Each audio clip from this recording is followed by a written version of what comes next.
Into the Depths is a 6-part podcast series that follows National Geographic explorer Tara Roberts as she documents Black divers and marine archaeologists who are searching for buried shipwrecks from the transatlantic slave trade. Along the way, Tara meets up with the descendants of those brought over on these ships, historians, as well as her friends and family, and comes to new personal revelations about her own family history and what belonging means. The first episode of Into the Depths aired on January 27th, 2022, and is available on Apple Podcasts and wherever people get their podcasts. Tara Roberts, the executive producer and host of the series, is with me to discuss the project. Welcome, Tara. First, let's watch a trailer for Into the Depths.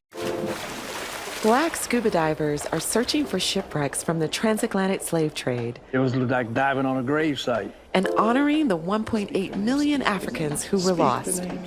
I'm National Geographic explorer Tara Roberts, and I dropped everything to travel with these divers. Come to Costa Rica! Join me for Into the Depths, a 6-part Nat Geo podcast series starting in January.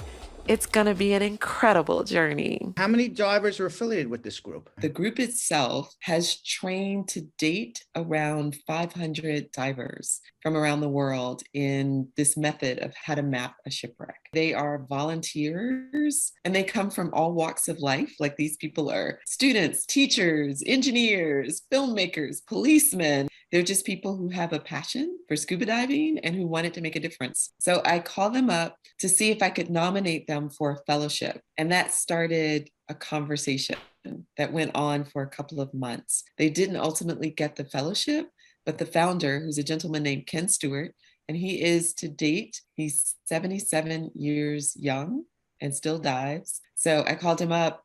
It didn't work out. And he was like, he calls me by my full name. So that's how we got to know each other over time. And he was like, Tara Roberts, do you know that you live in the epicenter of Black scuba diving? And I was like, what? I was living in DC at the time. Right. So I was like, what? Washington, D.C.? Hello, Washington, D.C.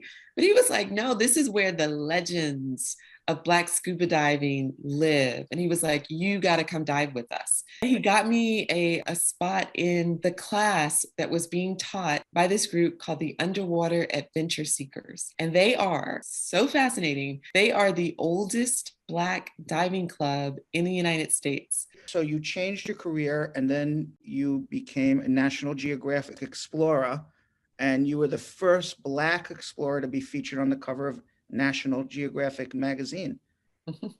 How did that all come about? So some sort of way in my inbox, I found a notice about Nat Geo's Explorer Grant. And I was like, well, this is a story about the ocean, it's people, and they were doing storytelling grants at that time. And so I applied for a grant, didn't know if I would get it or not, was like, just put it in and we'll see what happens. That was in June.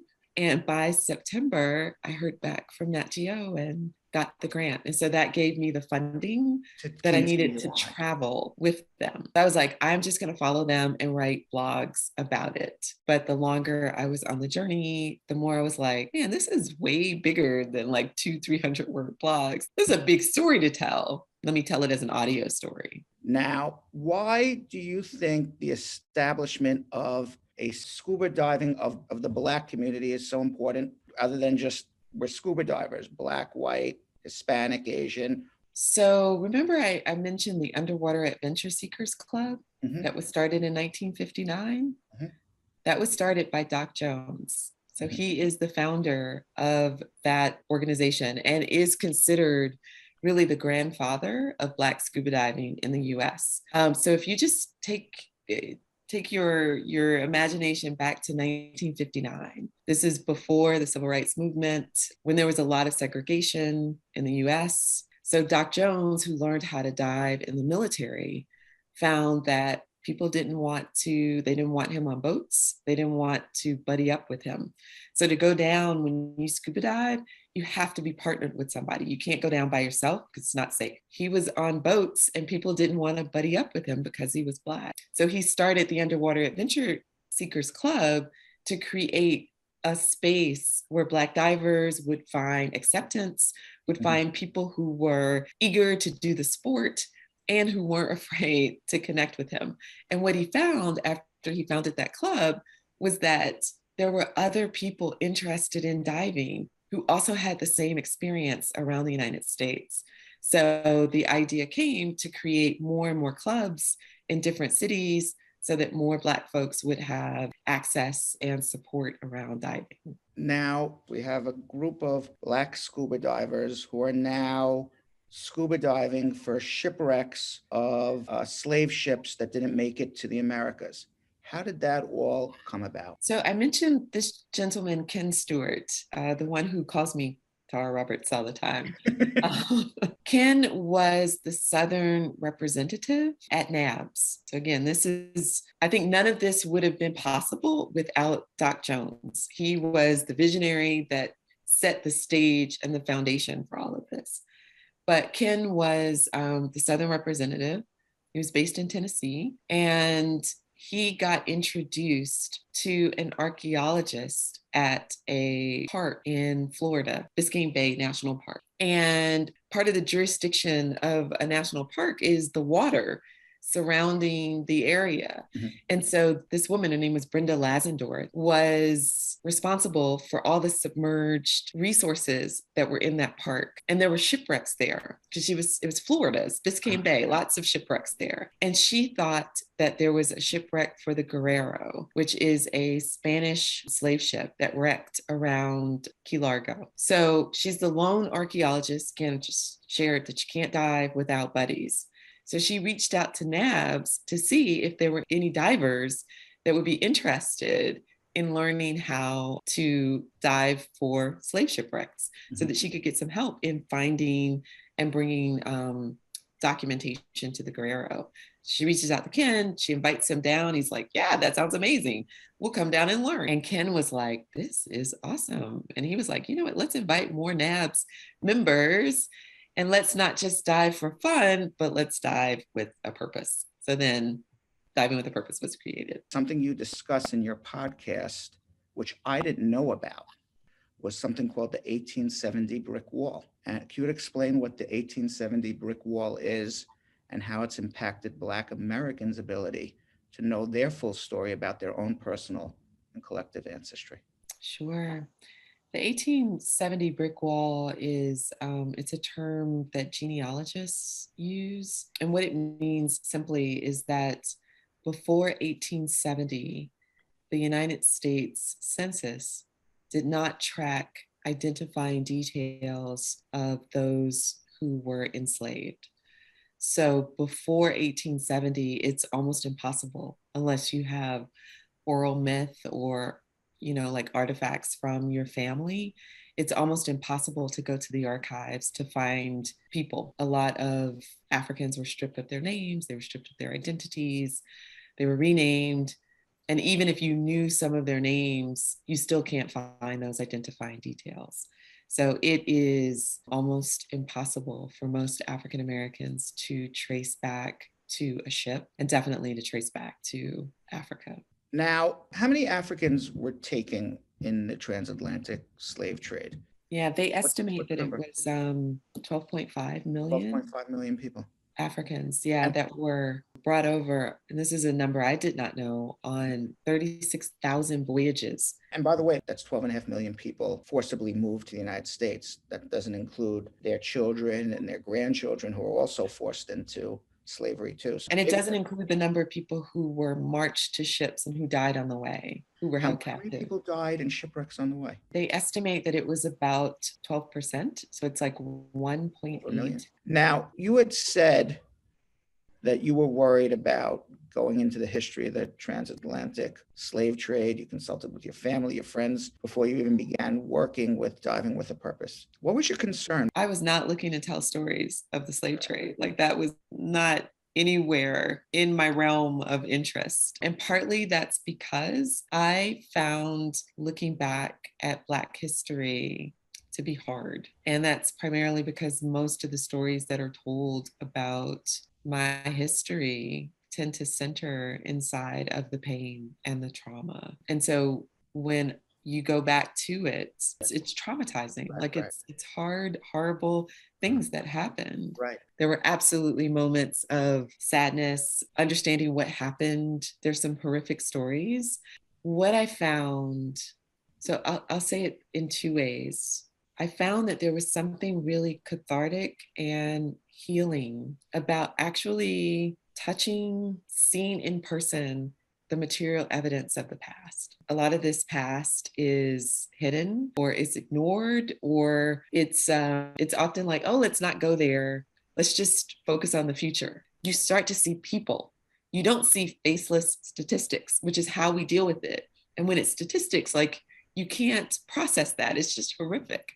But when you start to see people, you start to hear these stories. You start to think of names of actual individuals, of 1.8 million people, who were mothers, daughters, Right. scientists. Maybe some of them were writers, like real people. Then what I experienced was an opportunity to acknowledge them, an opportunity to honor them. And there is pride in that. There's like power in that. So when I am diving down, I'm realizing that I'm raising my hand along with these divers, these historians, these archeologists, and we're saying, we're not going to wait for someone who doesn't look like us to decide that this history is important and then to put it in a book. No, we are going to do what we can to help raise it from the ocean depths and bring it back into memory. And that is actually joyful work. Like that feels like I am doing something that heals the past and it heals the future, because it is not keeping us in this cycle of trauma and pain. It's allowing us to have closure. Now, your podcast is full of historical facts. The Maritime Underground Railroad, Yes. the hidden Right. network that allowed enslaved persons to seek their freedom along waterways. You heard about Harriet Tubman, but you never heard about the Underground Waterway and Harriet Jacobs, who escaped slavery there. And she wrote a memoir, Incidents in the Life of a Slave Girl, and it was published in 1861. And here it is, published in 1861. We don't learn about it. What do you think your different perspective in life would have been had this been taught to you in school? You're just now learning about this as an adult. There's a lot of pain in the past, particularly in Black folks' history. Most of the way that history is approached sees us as sad people, pitiful people, violent, angry people. It's a little bit of I can feel the energy just sort of thinking about it. There's not a way that history is often looked at fully as a history of courage, a history of resilience, a history of power. There's a way that African American history starts in slavery and it ends, like even when you look today, it ends in discrimination and racism. But our lives are so much bigger than this. They didn't start there. There's so much more that came before. Now, on your podcast, you tell a lot of stories about what happened on the slave ships. You talked about a rebellion on a Danish ship, the Fredericus Quartus and the Christianus Quintus. Mm-hmm. And you learn about a female-led insurrection that took place on these ships. And you say that it was the women on the ships. If there were more women on the ships, it was more likely to have a revolt. And that seems at least backwards to what you would think in your head, that, the man would be stronger, just physically stronger, be more likely to revolt. Why do you think if it was more women on the boat that there were revolts? Well, I think it's partly because probably the people who were restraining them and bringing them to the Americas had that same thought that Right. Women are weaker, men are not. So the men were probably more carefully guarded, more restrained than the women. That's actually where the story of the Amazons comes from. It's the Dahomey kingdom, because they had women warriors who would go in and behead their neighbors as they were capturing them.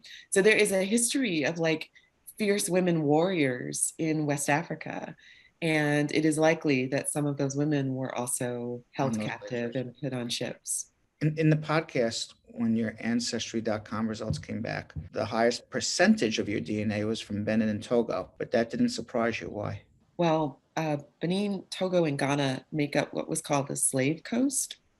And so there's a high percentage of African Americans that likely can trace their roots to that area, but we don't know for sure. So part of this work is all about bringing relevancy to what happened before. As a part of this process, I ended up hiring a genealogist myself to see if I could trace back to a slave shipwreck. And she took a lot of the clues that we had in our family lore. And I do actually know one ancestor who was born before 1870. The furthest I can trace back is 1837, and that ancestor was born enslaved. But the reason that we know about him is because we have wills, we have pictures, we have things that were passed down through the family, but we're not able to trace back before 1837. So anyway, the genealogists are going through the records. My ancestor served in the military. He fought in the United States colored troops. So it's finding records like that begin to help us look back. What is your American dream? I think I have more of a global dream. I like the vision in Star Trek where there are no more borders and boundaries, and like everybody is of Earth. I kind of think these boundaries that we have that separate us and that make us feel like we are different from our neighbors, there's a place for them. Or there has been a place for them in the past, but I don't know that there's a place for them in the future. I think the vision that I see for the world is one where we are all treating the planet as our home. Like that's our home. These arbitrary borders that were often stolen, often like conquered in a really horrible way. That's not the thing that defines us. It's our humanity that defines us. Tara Roberts, congratulations on the success of this amazing project. Into the Depths podcast is available on Apple Podcasts and wherever you listen to podcasts. You can also learn more on the National Geographic website, natgeo.com/Into the Depths. And Tara's cover feature in the March issue of National Geographic magazine is available online at natgeo.com. We look forward to seeing what you're going to do next and really appreciate the time and you joining me. Thank you. It's been my pleasure. Thank you. Appreciate it.